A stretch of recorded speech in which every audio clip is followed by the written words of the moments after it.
Bonjour à tous. Quelle que soit la version que vous obtenez, inspectez tout d'abord soigneusement la carrosserie. Une attention particulière doit être portée à l'ajustement minutieux des pièces. Sur les premières voitures, un écart inégal a été constaté entre l'aile avant et le pare-choc, qu'il était presque impossible de redresser. Sur certains exemplaires, la poignée du coffre qui dépasse vers l'extérieur est frappante et les phares sont fixés au pare-choc avec une distorsion notable. Cependant, sur les copies ultérieures, ces défauts ont été en grande partie corrigés. Bien que la porte du coffre se ferme toujours avec un effort décent par temps froid, la faute en revient à une graisse trop épaisse et à des serrures mal réglées. En raison de joints trop durs, la peinture des portes s'estompe. Le problème est résolu en appliquant de la graisse silicone sur les élastiques. Les phares transpirent souvent, les garnitures latérales arrière se détachent et les chromes se renflent. Cependant, toutes ces petites choses ne nécessiteront pas de grosses dépenses. En habitacle, les petits pépins sont bien plus gênants. Disons qu'avec la climatisation réglée à la même température, un flux d'air chaud est dirigé vers le conducteur et de l'air froid est dirigé vers le passager.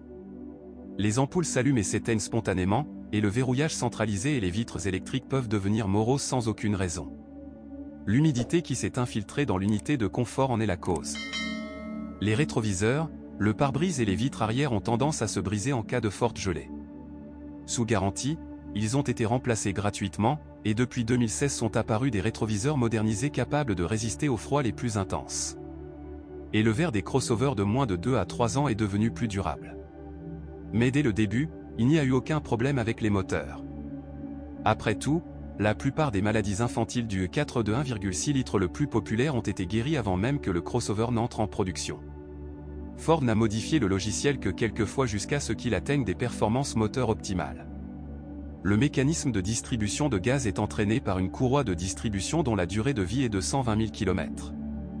Cependant, il ne survit pas toujours jusqu'à la période spécifiée, c'est pourquoi les techniciens de service conseillent de le changer un peu plus tôt, après 90 000 à 110 000 km. En cas de dépassement, il existe une forte probabilité de couper les dents de la courroie, et vous devrez alors dépenser de l'argent pour réparer ou remplacer la tête. Le moteur de 2 litres est peut-être encore plus fiable. Il utilise une chaîne de distribution en métal conçue pour 220 000 à 250 000 km. Les bougies d'allumage et les bobines d'allumage individuelles, les capteurs d'oxygène et les capteurs de débit massique d'air sont également menacés. C'est juste dommage que de telles modifications ne soient pas si courantes sur le marché secondaire.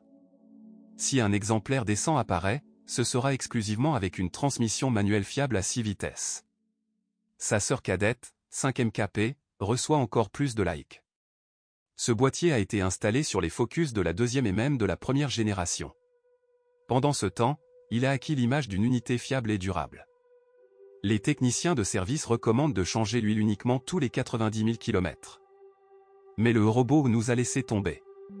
Au cours des 10 années de production, PowerShift a été modernisé à plusieurs reprises, mais la boîte tremble toujours lors du passage de la première à la deuxième vitesse. Ford met périodiquement à jour le logiciel de l'unité de commande et apporte des modifications à la conception de la boîte, mais ils ne peuvent pas se débarrasser complètement de cette maladie. De plus, la cause d'une conduite irrégulière peut également être une fuite dans le joint d'huile arrière du vilebrequin, de l'huile pénètre dans les disques d'embrayage, les faisant commencer à glisser. Si le processus est lancé, vous devrez probablement changer le kit d'embrayage. Cependant, les responsables fournissent une garantie pour l'unité jusqu'à 4 ans et pour le robot lui-même 3 ans.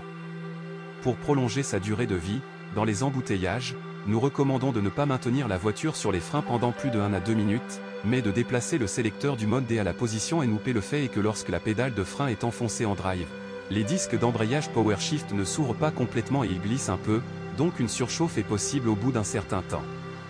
Vous pouvez surchauffer l'embrayage d'une voiture équipée d'une transmission manuelle. Comme il n'y a pas de rétrogradation dans la transmission, sur terrain accidenté, vous devez être très prudent avec les pédales d'accélérateur et d'embrayage. Vous devez également surveiller l'état des soufflets de joints homocinétiques des boîtes de vitesse, ils peuvent se briser entre 30 000 et 50 000 km. Et puis vous remplacerez la grenade avec l'arbre des cieux pour de l'argent très important. Les conditions tout-terrain sont également dangereuses pour le châssis, on peut facilement arracher les bras arrière bas de la suspension à court débattement et assez rigide.